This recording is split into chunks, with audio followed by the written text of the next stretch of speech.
মুদ্রা কথা হলো তোমাকে সবসময় নতুন কথা বলার চেষ্টা করতে হবে।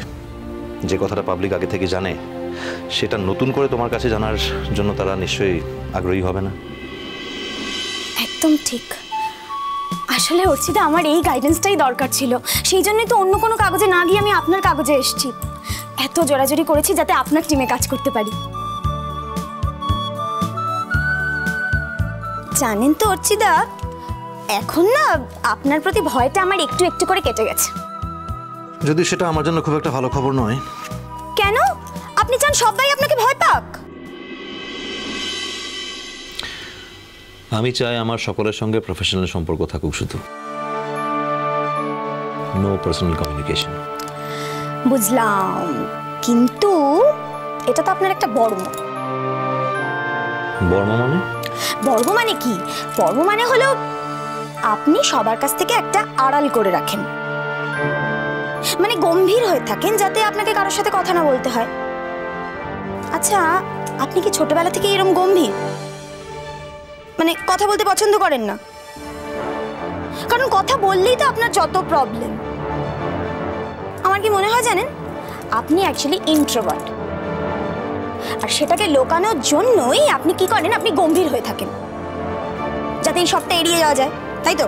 একটা কথা জানতে চাই, তুমি কি আপাতত আমার ইন্টারভিউ নিচ্ছ? মানে এডিটর তোমাকে কোনো এমন অ্যাসাইনমেন্ট দিয়েছে? আচ্ছা বসো। সত্যি অর্চিতা, আপনি কিন্তু খুব উইটি। আমি এখানে নিজের অ্যানালিসিস শুনবো বলে তোমাকে ডাকিনি কিন্তু। Sorry sorry sorry. আচ্ছা বলুন, কেন ডেকেছেন? আমি তোমাকে এক জায়গায় নিয়ে যাব। আমাকে? কোথায়? এত প্রশ্ন করছো কেন? আমার সঙ্গে কোথাও যেতে কোনো অসুবিধা আছে? তোমার কলিগদের বলে দেখো যে আমি তোমায় কোথাও নিয়ে যাব বলেছি, আর তুমি তার উত্তরে আমাকে প্রশ্ন করছো কোথায়। তারা কি বলে দেখো? আমি তো জানি কি বলবে। বলবে অর্চিতা তোকে কোথাও নিয়ে যেতে চাইছে আর তুই প্রশ্ন করছিস। আমাদের বললে তো আমরা জাহান্নামেও চলে যেতাম। অর্চিতা, আমার সামনে না এই বর্মটা এবার সরিয়ে ফেলুন, এটা আপনি রাখতে পারবেন না। এবার বলুন তো, আমাকে এই কারণেই ডেকেছিলেন? আজই নিয়ে যাবেন কোথাও? না, যখন নিয়ে যাব তখন জানাবো তোমাকে। এবার চটপট বলুন, আমার ডাকনামটা কোথা থেকে জানলেন? এই তো বলছিলে যে এসব জানায় তোমার কোনো ইন্টারেস্ট নেই, তাহলে হঠাৎ আবার প্রশ্ন করছো যে?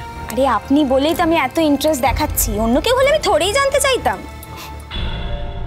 তোমারই পরিচিত লোক, ইনসিডেন্টালি আমারও চেনা। কিন্তু কলকাতায় তো আমার এমন কোনো পরিচিত লোক নেই যে আপনাকে চেনেন। আছে, হয়তো তুমি জানো না বা স্বীকার করো না।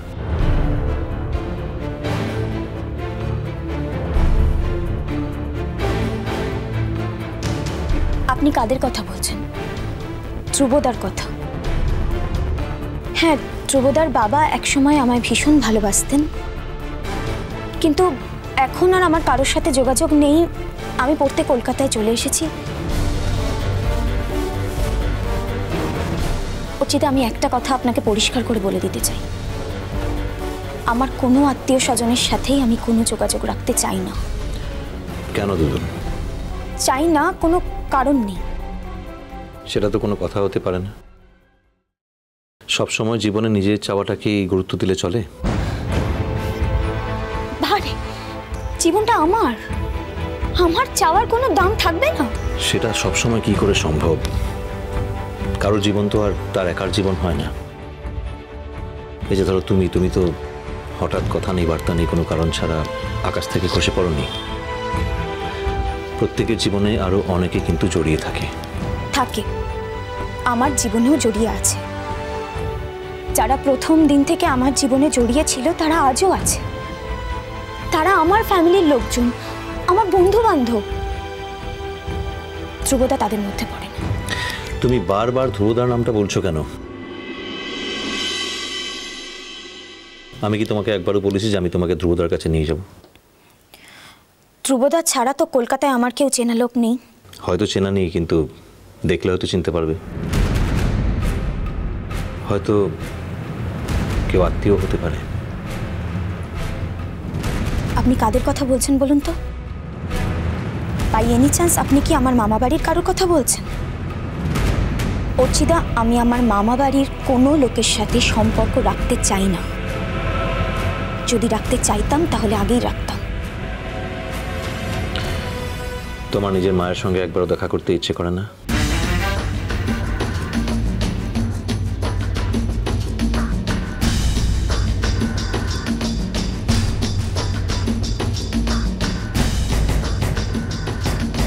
না।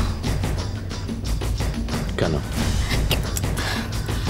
দেখুন অর্চিতা, আপনি তো কারোর ব্যক্তিগত ব্যাপার নিয়ে কোনো প্রশ্ন করেননি, তাহলে হঠাৎ করে আমার ব্যক্তিগত ব্যাপার নিয়ে এত প্রশ্ন করছেন যে? দেখো, ঘটনাচক্রে আমি তোমার মাকে চিনি, তাকে আমি অনেকটা কাছ থেকে দেখেছি, তাই জানি তার জীবনের অনেকটা সময় অনেক দুঃখে, অনেক কষ্টে, যন্ত্রণায় কেটেছে। তার জীবনের একটা বড় অংশ এখন অন্ধকারের মধ্যে রয়েছে, আর পৃথিবীতে একমাত্র তুমিই পারো তার জীবনের সেই অন্ধকারটুকু সরিয়ে তাতে আলো ফেলতে। কেউ একজন আমাকে জন্ম দিয়েছে,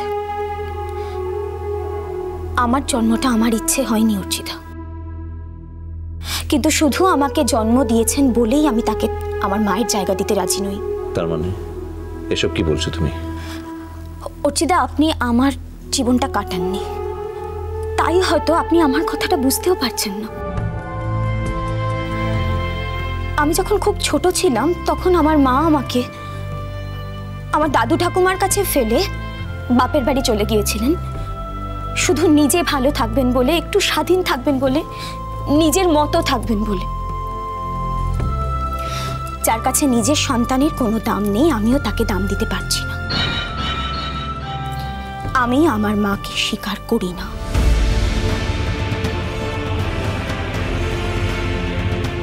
দুদুল, আমি সরি অর্চিতা, এই অপরাধে যদি আমার চাকরিটা চলে যায় আমার আপত্তি নেই। এই অপরাধে আপনি যদি বলেন আমাকে আপনার টিম ছেড়ে দিতে হবে, তাতে আমার কোনো ক্ষতি হবে না। কিন্তু যে মানুষটা আমাকে সারা জীবন ঠকিয়েছে তাকে স্বীকার করতে আমি রাজি নই। আমার এটাই ভেবে খারাপ লাগছে যে তুমি একটা ভুল ধারণা নিয়ে তোমার জীবনে এতগুলো বছর কাটিয়ে দিলে। তুমি কি তোমার মার কথা মনে করতে পারো? চাই না, আমি মনে করতেই চাই না। সেটাই তো, যদি একটু চেষ্টা করতে, মনে করতে, বা যদি একটু চাইতে, যদি আবছাভাবে হলেও তার মুখটা একটু তোমার মনে থাকতো, তাহলে নিশ্চয়ই বুঝতে পারতে যে ওই মানুষটার পক্ষে অন্য যাই হোক না কেন অমানবিক হওয়া সম্ভব নয়।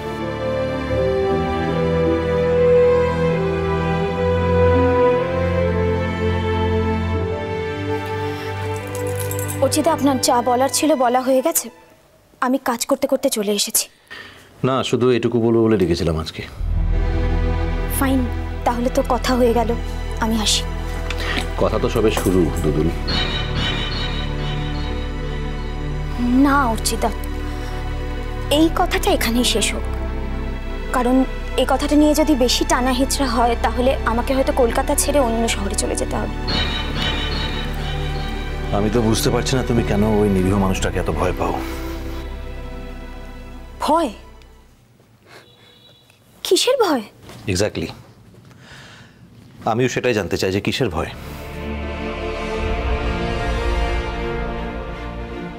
ছোটবেলায় আমার বন্ধুরা যখন ভয় পেত, আনন্দ হতো, তখন ছুটে গিয়ে নিজের মাকে জড়িয়ে ধরতো। আমি তখন খেলার মাঠে একা দাঁড়িয়ে আমার ভয়, আমার কষ্ট, আমার আনন্দ সবকিছুতে একটা গাছকেই জড়িয়ে ধরতে পারতাম। ওই যন্ত্রণাটা আমি কোনোদিনও ভুলে যেতে পারবো না, কোনোদিনও না। কারণ তখন আমার মা তার বাপের বাড়িতে বা হয়তো তার বড়লোক ভাইয়ের কাছে একটু ভালো থাকবে বলে দাসী বৃত্তি করছিল। ওই মানুষটাকে আমি কোনোদিনও ক্ষমা করতে পারবো না, কোনোদিনও না। আমি আসছি অর্চিতা। দাঁড়াও। মিষ্টি কুটুম, মিষ্টি কুটুম, মিষ্টি কুটুম।